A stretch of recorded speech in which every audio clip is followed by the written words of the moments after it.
Je m'appelle Serge Petit-Demange, je suis le président fondateur de Renaissance Française, mouvement fermement opposé au dictateur Macron. Nous sommes aujourd'hui le mardi 28 mars 2023 et je me trouve devant le siège des Nations Unies à Genève.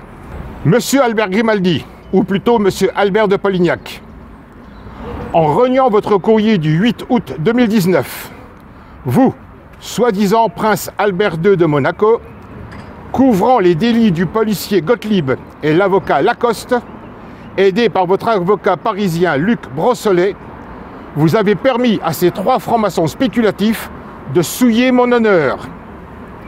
Vous m'avez sacrifié sur l'autel de la bassesse, de la lâcheté. En réponse à cet affront, à votre indignité, je réalise cette vidéo générique devant le siège des Nations Unies à Genève qui accompagne ma vidéo du 23 février 2023. Cette vidéo du 23 février 2023 détaille très précisément, preuves irréfutables à l'appui, que consciemment ou pas, vous usurpez l'identité des Grimaldi et par voie de conséquence, vous usurpez votre fonction de chef d'État de la principauté de Monaco associée à ce nom. Vous leurrez le peuple monégasque, mais aussi vos homologues, les autres chefs d'État, d'où cette vidéo devant les Nations Unies, dont le siège à New York est aussi informé. D'autres lieux tout aussi stratégiques existent. Les paroles passent, les écrits et vidéos restent. Régulièrement, ne modifiant chaque fois que la vidéo générique, s'agissant du lieu où elle sera enregistrée, je diffuserai ma vidéo du 23 février 2023 jusqu'à ce que vous compreniez que je ne cesserai mon action en réparation que le jour où justice me sera totalement rendue. Inévitablement, demain, la semaine prochaine, le mois prochain, un média sera intéressé par le sujet.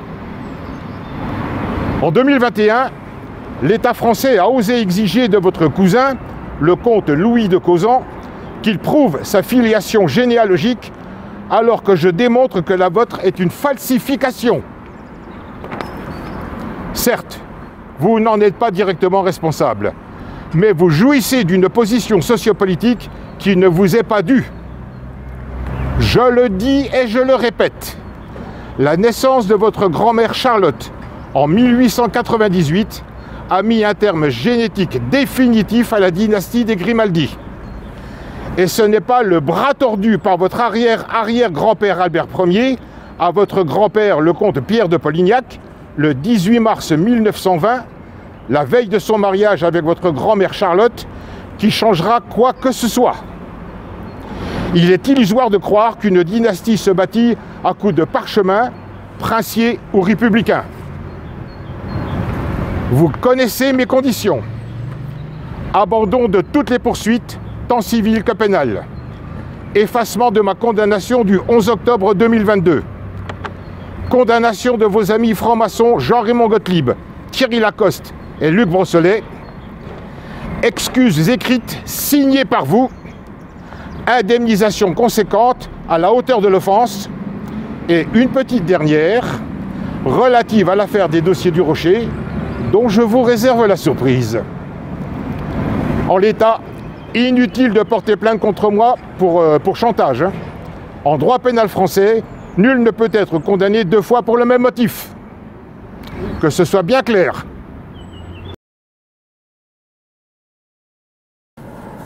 Le 23 juillet 2019, vers 15 h, un conflit majeur voyait le jour. Un haut fonctionnaire de police d'origine française exerçant à Monaco, ex-garde du corps de la princesse Stéphanie, père de leur fille naturelle Camille, je nomme Jean-Raymond Gottlieb, m'appelant sur ma ligne, a commis plusieurs délits pénaux. Violation de la vie privée, menaces, chantage, enregistrement d'une conversation à mon insu. J'en ai informé le prince Albert II le 30 juillet 2019. Par sa réponse du 8 août suivant, celui-ci me proposait de contacter soit un conseiller au palais, soit maître Thierry Lacoste, avocat à Paris. J'ai opté pour l'avocat. Contre toute attente, au mépris du droit, au mépris de son serment prêté, Lacoste a insolemment éludé le courrier du prince, prenant illégalement fait et cause pour mon adversaire Gottlieb.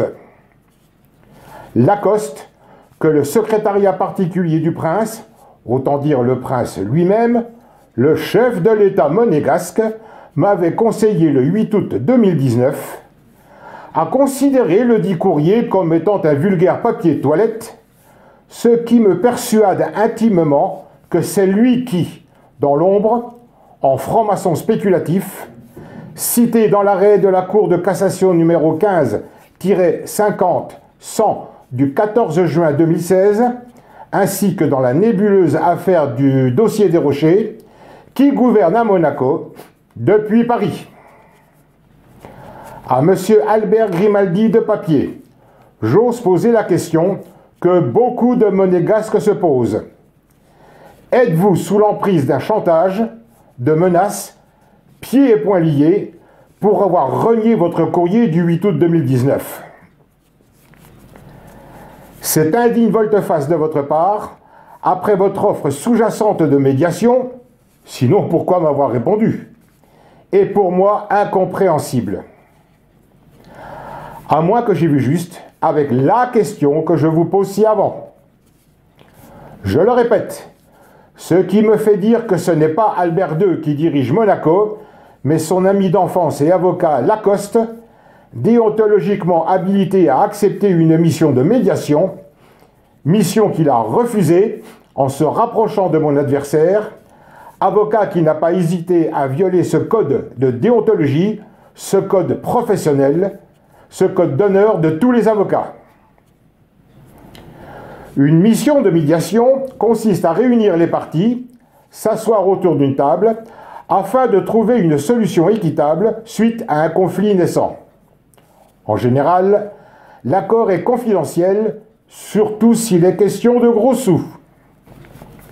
Me défendant, j'ai été amené à expliquer au prince Albert II que l'attitude de l'avocat véreux qu'il m'avait proposé le 8 août 2019 avait fait avorter toute possibilité d'accord amiable. Quand je lui écris, je ne ferme pas la porte à un accord amiable qui devra nécessairement comporter une indemnité conséquente du fait du comportement inadmissible de messieurs Gottlieb, le policier, et Lacoste, l'avocat, écrit qui a été considéré par le juge comme étant du chantage et retenu pour me faire condamner le 11 octobre 2022, je ne faisais que rendre compte ouvertement au prince de ce qui se serait passé dans la confidentialité d'une médiation si elle avait eu lieu. J'ai déposé plusieurs plaintes contre Gottlieb et Lacoste près des procureurs de la République, des juges d'instruction, y compris à Monaco, où ces plaintes sont restées sans réponse, où les rares réponses protégeaient systématiquement ces deux individus. Les magistrats francs-maçons corrompus font ce qu'ils veulent, comme ils veulent, quand ils veulent, au mépris du droit le plus élémentaire. Je l'ai déjà dit, il n'y a pas plus funeste qu'un magistrat franc-maçon, immensément plus dangereux qu'un politicien franc-maçon. Je rappelle ce que disposent les alinéas 1 et 2 de l'article 1er de la Déclaration des principes essentiels de l'ordre social et de la République du 12 avril 1795, que j'ai maintes fois publiée et sur laquelle je fonde mes accusations. Le peuple souverain de France est la collection des citoyens de tous les départements, sans distinction d'état, de profession ou de fortune. Aucune section ou fraction du peuple, aucun état ou profession, aucune société, assemblée ou attroupement, nombreux ou non, ne sont le peuple français, et quiconque dit le contraire est ou un imbécile, ou un imposteur, ou un brigand. L'oligarchie franc-maçonne française est une fraction du peuple de France qui se croit investie des pleins pouvoirs. Le législateur de l'époque ne s'est pas trompé. Les francs-maçons spéculatifs constituant l'oligarchie française sont ou des imbéciles, ou des imposteurs, ou des brigands. Quand le mensonge prend l'ascenseur, la vérité prend l'escalier. Elle met simplement plus longtemps à arriver. Le destin est venu frapper à ma porte. Refusant le jugement du 11 octobre 2022, une précision au passage. Ce jugement précise que je n'ai jamais été condamné. Recherchant des informations, j'ai découvert l'existence du comte Louis de Causan, un cousin éloigné du prince Albert II, dont la famille a été arbitrairement évincée d'une possible accession au trône monégasque par le franc-maçon Raymond Poincaré, président de la Troisième République qui, en pleine Première Guerre mondiale, craignait qu'un Allemand ne s'installe à la tête de la principauté, le prince héréditaire Louis, fils du prince Albert Ier, n'ayant pas de descendance mâle. J'ai fait mes recherches et ai découvert l'invraisemblable, l'effarante histoire dissimulée de la famille Grimaldi. Voici l'affaire. Nous sommes à la fin du XIXe siècle. Le prince Albert Ier règne à Monaco. Il a un fils légitime, Louis. Celui-ci fréquente Madame Marie-Juliette Louvet. Une fille naturelle, Charlotte, née le 30 septembre 1898. Aucune descendance mâle. Le 1er août 1914, la France entre en guerre contre l'Allemagne. Le 17 juillet 1918, craignant, le cas échéant, que le trône monégasque ne revienne à la famille Württemberg-Urach, d'origine allemande, le président de la Troisième République, Raymond Poincaré, sous menace d'annexer la principauté de Monaco à la France, alors qu'elle est dotée d'une constitution disant qu'elle est indépendante et souveraine, impose au prince Albert Ier de modifier les conditions d'accession au trône. Un véritable chantage, limite menace déclaration de guerre. Charlotte grandit. Elle fréquente le comte Pierre de Polignac. Leur mariage est prévu le 19 mars 1920.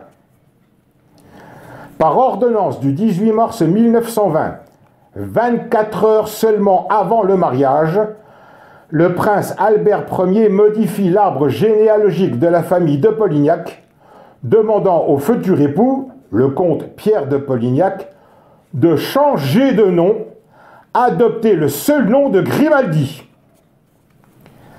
Cette ahurissante modification a été publiée au Journal de Monaco numéro 3239 du 23 mars 1920.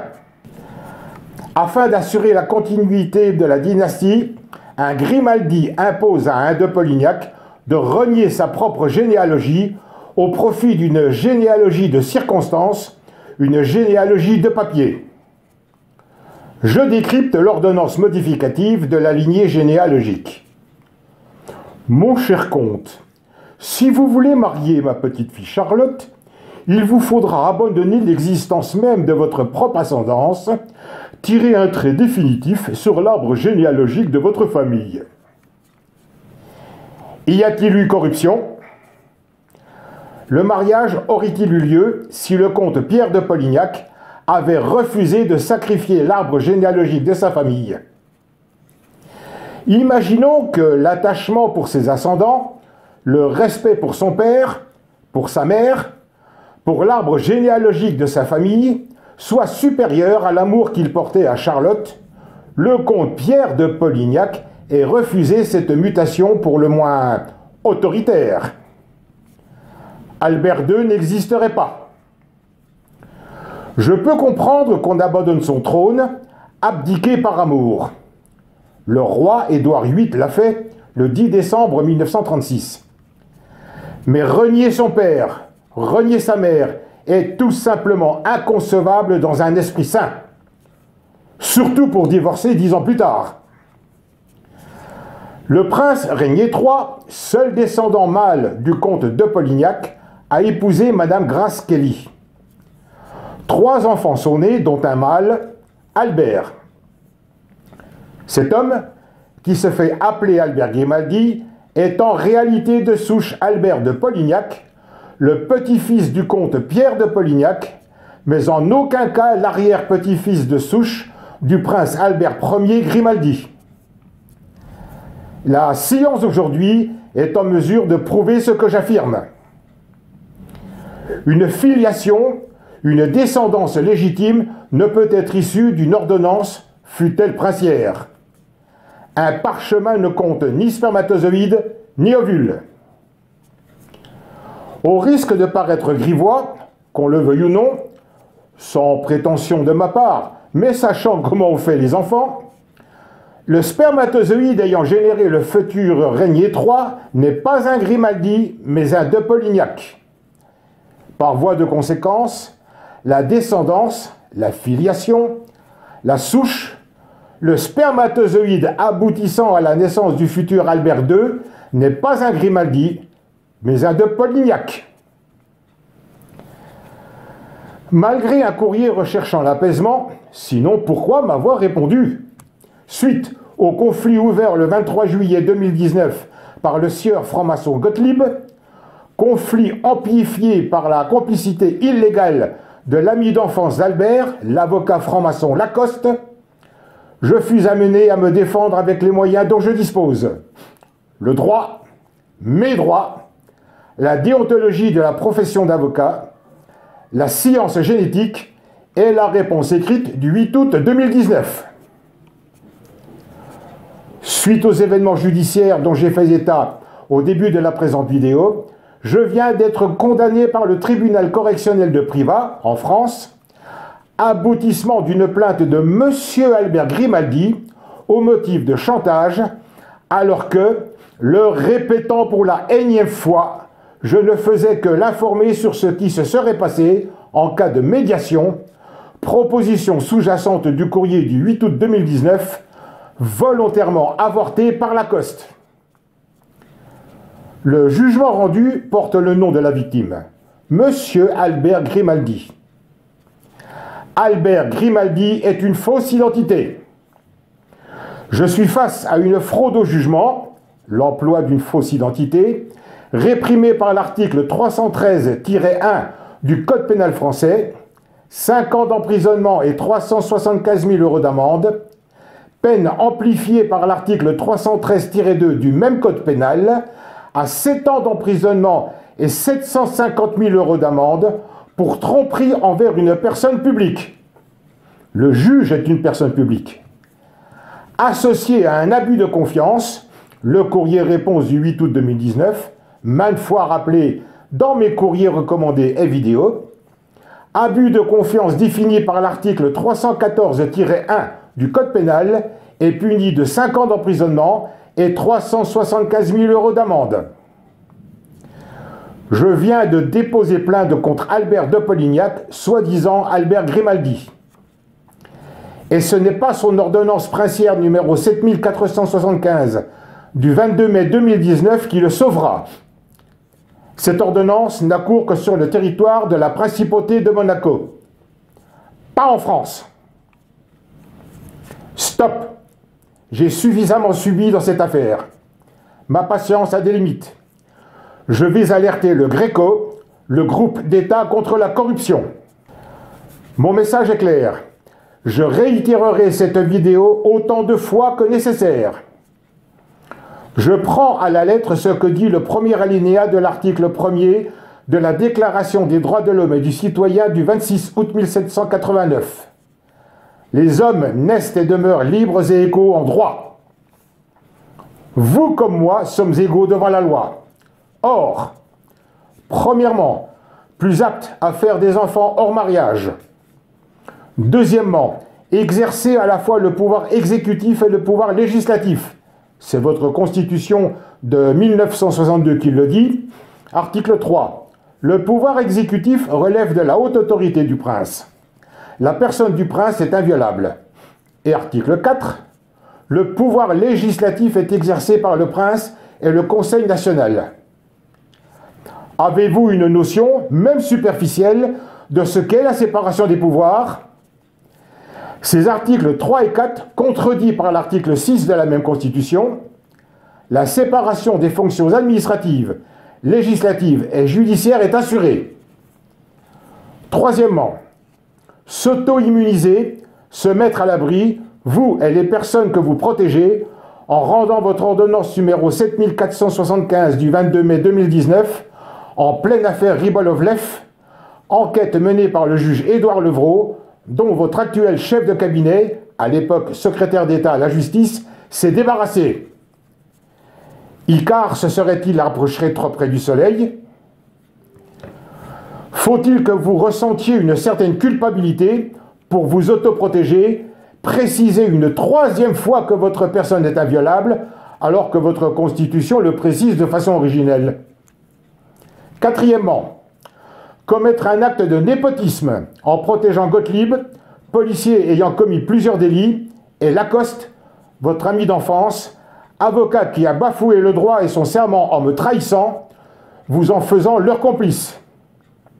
Et cinquièmement, renier votre courrier du 8 août 2019. Vous vous conduisez comme Macron, en dictateur. Tout comme la France, la principauté de Monaco est aux mains des francs-maçons spéculatifs. Je le dis clairement, la France et la principauté de Monaco ne sont pas des États de droit. Monsieur Albert de Polignac, vous ne pouvez plus m'attaquer en justice pour chantage sous l'identité Grimaldi. Si votre avocat parisien franc-maçon détermine un nouveau chef d'accusation et que vous portiez à nouveau plainte sous l'identité Grimaldi, je contre-attaquerai aussitôt pour récidive de fraude au jugement pour fausse identité. En revanche, vous avez le loisir de porter plainte sous votre entité génétique de Polignac. Mais là, problème. Ce faisant, vous reconnaissez que vous êtes un de Polignac et non un Grimaldi, donc que la fraude au jugement est bien réelle. La suite est aisée à deviner. La principauté de Monaco est décrédibilisée. Les monégasques ne vous pardonneront pas cette tromperie qui les ridiculise. La confiance des investisseurs sera altérée. Le trône que vous occupez deviendra un siège éjectable à court moyen terme. Un boulevard s'ouvrira pour le comte Louis de Causan. Naturellement, je prends les précautions nécessaires à ma protection. Toute action menaçante à mon encontre portera systématiquement votre signature avec ma réaction légale adaptée.